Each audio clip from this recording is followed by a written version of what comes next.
Alright, number 2, second video on the Efilist channel. Yes, Efilist. Anyway, to the point. So yeah, I wanted to have a little conversation about the meaning of life. Real quick rundown on what it is that we're doing here. So let's start with that Big Bang thing you've heard about. Okay, so the universe initiates. We don't know why there's something rather than nothing. That's true. But what we do know is every bit of the universe that we've taken a look at, every bit that we've picked at, there's nothing mysterious. There's nothing more intelligent.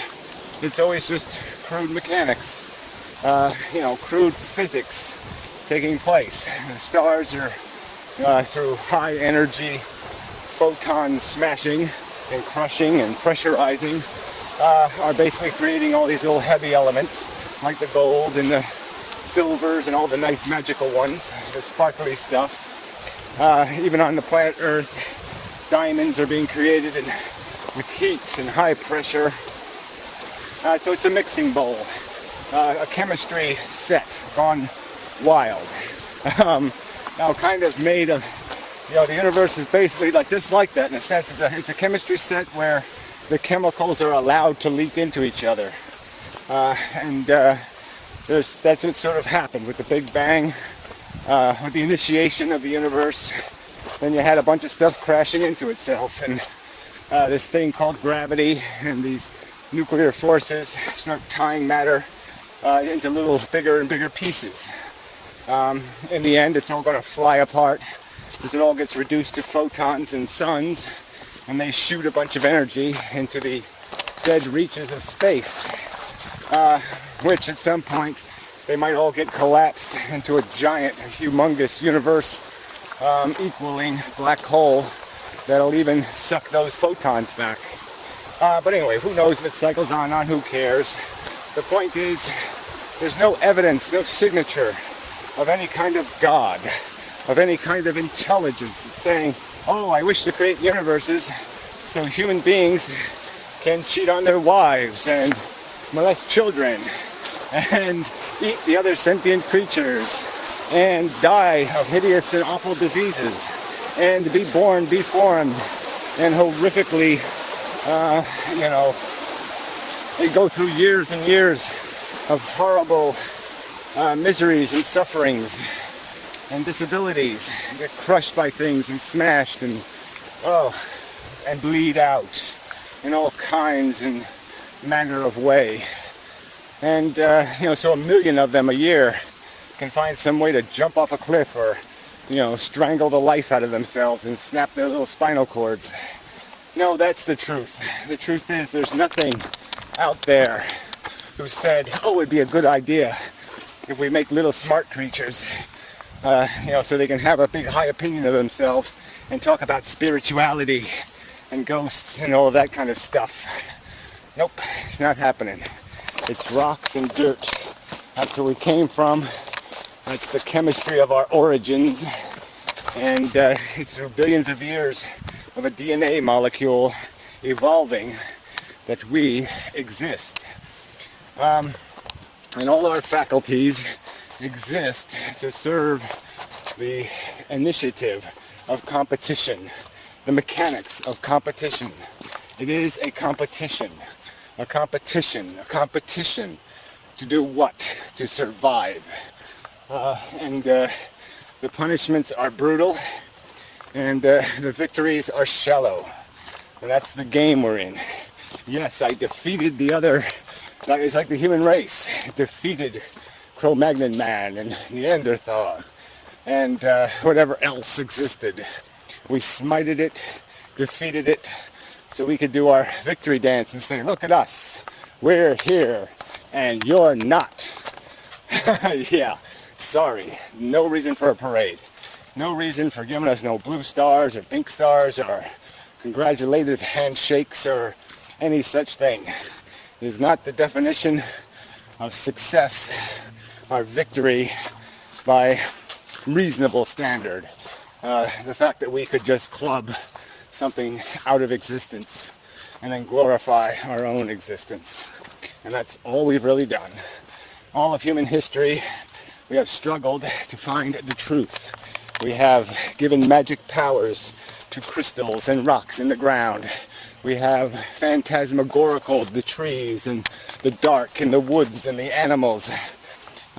There are cultures that believe the animals are the gods, or believe that we transition through them and gain our preposterous egos somehow through those transitions. No, sorry, it doesn't work that way. Yes, you are an individual specimen of humanity, and everything that you are is a lineage. You are what your ancestors made you through surviving a brutal, mindless competition where victory was not necessarily earned by any rational or reasonable or sensible standard. It was just about who learned how to pick up the rock first and mash the other asshole, oops, I didn't mean to swear, over the head with it. So, that was the game. Brutal, nasty, stupid competition. To do what? To climb Mount Survival. Now let's figure out what Mount Survival's worth. What do you get when you get to the top of Mount Survival? Yeah, you get to live, if you're ignorant and stupid, yeah, you live in something called bliss, because you don't know any better. So anything shiny or sparkly, anything the least bit lickable might satisfy one of your hungers.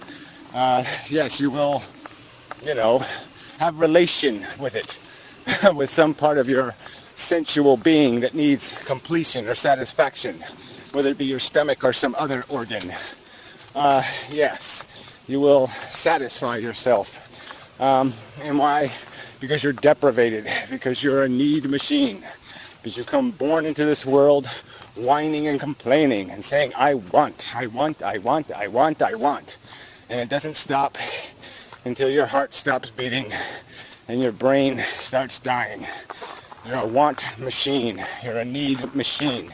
You create the illusion that this must continue. The illusion that there's something to gain. If I get another 100 feet down this path, that there's meaning and purpose in it. Because we need to feed our ego. We need to have another chance at the roulette table. Because we're addicted like a gambler. We are addicted to the game. So we're in the game. And all we know how to do is throw the dice. That's it. That's what we're made to do, is to play the game. To feed the hungers. To feed the I wants. And they can manifest themselves in all kinds of different ways. But it really doesn't matter. Even the great Buddhas want. They want for a clean staircase. For their procession. They want for shinier gold on their Buddha statues. They want for a cleaner shave of their bald heads. They want for their own rituals, their own housekeeping, their own perception of meaning. I want to be revered for the fact that I have forsaken all that is of any value in life. I mean, it's almost a funny joke that even eliminating want is a want. That we can't escape the concept. It is entirely the focus of the beast. That's what living things do. They chase. Okay, they consume so they can reproduce. And they do it on this island, Earth, which is really just Cannibal Island. Because all the little molecules, even though they're all related, are all eating each other, killing each other, beating up each other, exploiting each other, using and abusing each other. That's what you do when you're stuck on an island. And all for want. To satisfy want. Addiction. A want that has no justification. A want that has been contrived by molecular circumstance. Merely because of the same reasons this rock is this color is the same reason you want. It's because that's what the chemistry demands in the circumstance. That's where it led. That's how it combined. That's just the fact of our evolution. We gained the tool of being able to be hurt. And once the molecule had that weapon to use against us, essentially, we could be manipulated and steered by this powerful motivator of pain and pleasures, the illusion of pleasure. Because most of your pleasures are just eliminating your burdens. If I relieve you of your financial concerns, your marital difficulties, your worry about someone else's health or welfare, if I take away all those burdens, you're going to feel good. And if I take away all your physical tensions, all your weighty burdens, all the nags and pains of time, and I give you relief, it's going to be felt as pleasure. And that's how your brain manipulates you, to get you to keep wiggling through the humus, keep squirming through this, maze, this labyrinth of all kinds of doom and horror, and all for nothing in the end, to die, not to reach a pinnacle, not to stay once you climb the mountain of success and survival. No, you don't get to stay. You're just going to be thrown off the back end of the mountain to bounce down the rocks and the cliffs of likely, unless you're very lucky, unless good fortune shines on you, you will be plummeted and pummeled to death, little bits at a time. Your dignity will be removed. You will be stripped of all peace of mind, all comfort will be denied you as you are thrown into the mouth of the shark to be gobbled like every other living thing ends. All right, I still got 2 minutes. And that's how the game is played. And it's a brutal, nasty, stupid, wasteful, pointless. This is a key word. There is no God. There is no creator. The DNA does not have a brain.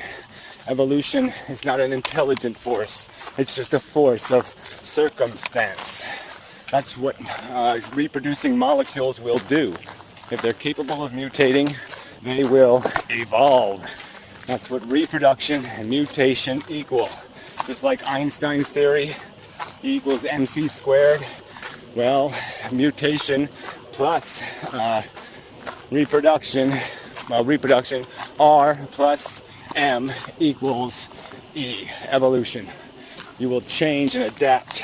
You will compete with your own brother and sisters, your own living sentient kind. You will compete with them. You will force them.